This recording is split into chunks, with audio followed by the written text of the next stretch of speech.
Hello, everyone, and thanks so much for joining us today. I'm Natasha Chen, in for Coy Wire. What a treat to be back with all of you. Today is Your Word Wednesday, so listen up to see if one of the vocabulary words you submitted made it into today's show. Now let's get you your news. We begin with a big announcement for the next generation of space exploration. NASA has officially announced its next class of astronauts who will help the agency race toward a return to the moon and perhaps even Mars. The 10-person class includes former engineers, Navy test pilots, and even an undersea medical officer. They were selected from a field of 8,000 applicants, and it's the first ever class to feature more women than men. There's nothing that embodies the American dream more than the 10 of you today having these spots. I know it was hard work, a lot of effort, a lot of studying, a lot of training for you to win these spots at NASA, but you truly today are living the American dream, and again, congratulations. The new astronauts will spend the next 2 years in intense training, learning about everything from geology to space health and even training on high-performance jets. Once training is complete, they'll be eligible for flight missions, and their experience could be entirely different than every class that's come before them. NASA plans to decommission the International Space Station in the early 2030s. That's been the only in-space destination for astronauts for more than 2 decades, which means this class will help NASA usher in a new era of space exploration, including possible Artemis program missions to the moon and Mars. Time for 10-second trivia. How many people have walked on the moon? Is it 5, 8, 12, or 15?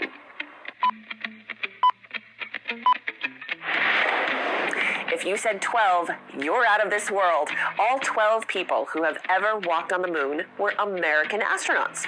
Though several countries have sent robotic missions, the last time a human set foot on our moon was Captain Gene Cernan in 1972. NASA also just revealed new details about the mission to return man and woman to the moon. Although actually walking on the moon isn't planned until phase 3 of the Artemis mission, Artemis 2 will send 4 astronauts on a 10-day test flight to orbit the moon. Much of this mission will be testing the spacecraft and equipment to ensure it actually matches the ground models engineers have been building for decades. And then all of those checkouts will be interrupted by a lunar flyby. And it'll be very enjoyable for us to watch the crew and enjoyable for them to watch as they fly past the moon. It's going to look a little different than previous flybys, and here we've got the video going of what it's going to look like to the crew. They're going at least 5,000 nautical miles past the moon, which is much higher than previous missions have gone. And so the moon's going to look a little bit smaller. The comparison I can give you is if you held a basketball out from your hand, that's about the distance, the sight distance that the moon will appear to the crew in the windows. Artemis 2 is slated for takeoff no later than April 2026. Meanwhile, we're learning about another space mission that could save lives here on Earth. It's the world's first fleet of more than 50 satellites designed to scan the planet for signs of wildfires. FireSat will deliver almost continuous, real-time intelligence to responders worldwide. Check this out. If you look at the planet Earth from space, many people think of planet Earth as a planet of water.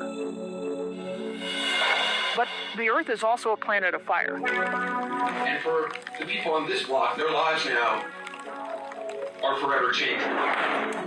Wildfires across the Earth are becoming larger, becoming more damaging every year, year over year. Damage is extraordinary. We see this in the United States, we see this across the globe. Firefighters have been battling this blaze for weeks.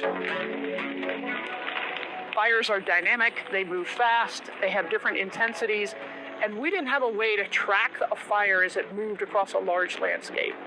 The first step that we're taking at Earth Fire Alliance is to build and launch a constellation of satellites called the FireSat constellation. Copy, 1 Alpha. In order to detect and monitor fire activity across the planet on every fire, every day, so that we can understand their effects and change the way our communities respond to those wildfires. Satellites in orbit today are either fast at very low resolution, or they're extremely slow and somewhat higher resolution. And so if you're a fire responder, you're thinking maybe I'll get a picture in 12 hours. And that's just not operationally useful. FireSat will have this unique combination of both very high resolution, but also updated on a very frequent basis. And so every 20 minutes, a fire agency will be able to see a new picture of how has the fire moved, has it increased in intensity, what's at risk, where are my resources relative to it. And that's really a completely transformational sort of near real-time stream of information.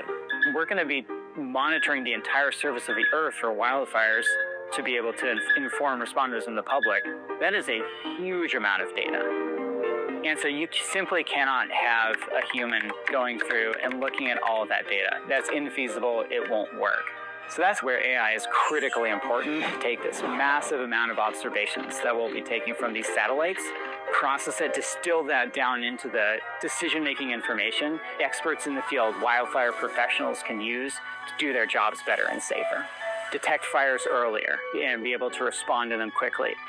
We will need to lean into the artificial intelligence community and the data science community to observe how fire is acting in one part of the United States or in one part of the globe, and understand what you can learn from those experiences will improve your ability to respond in another part of the world.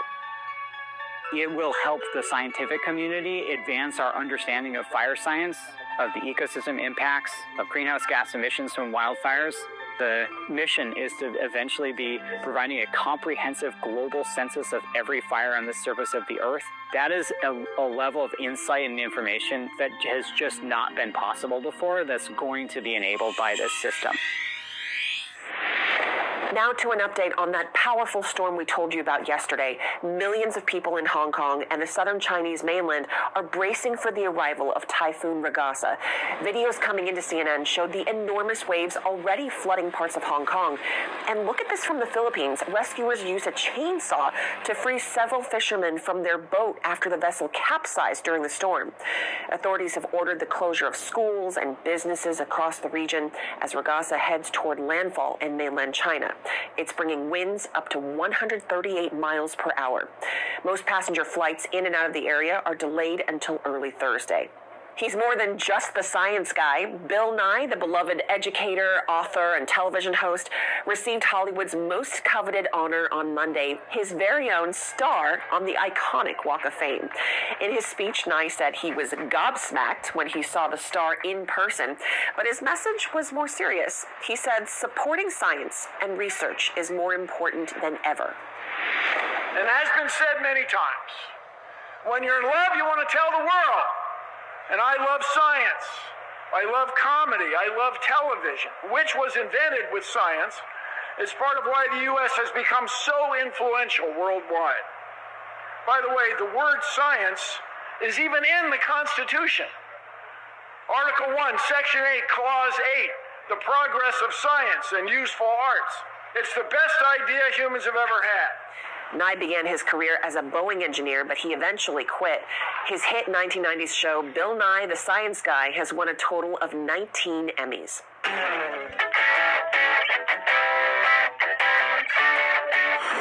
Today's story getting a 10 out of 10.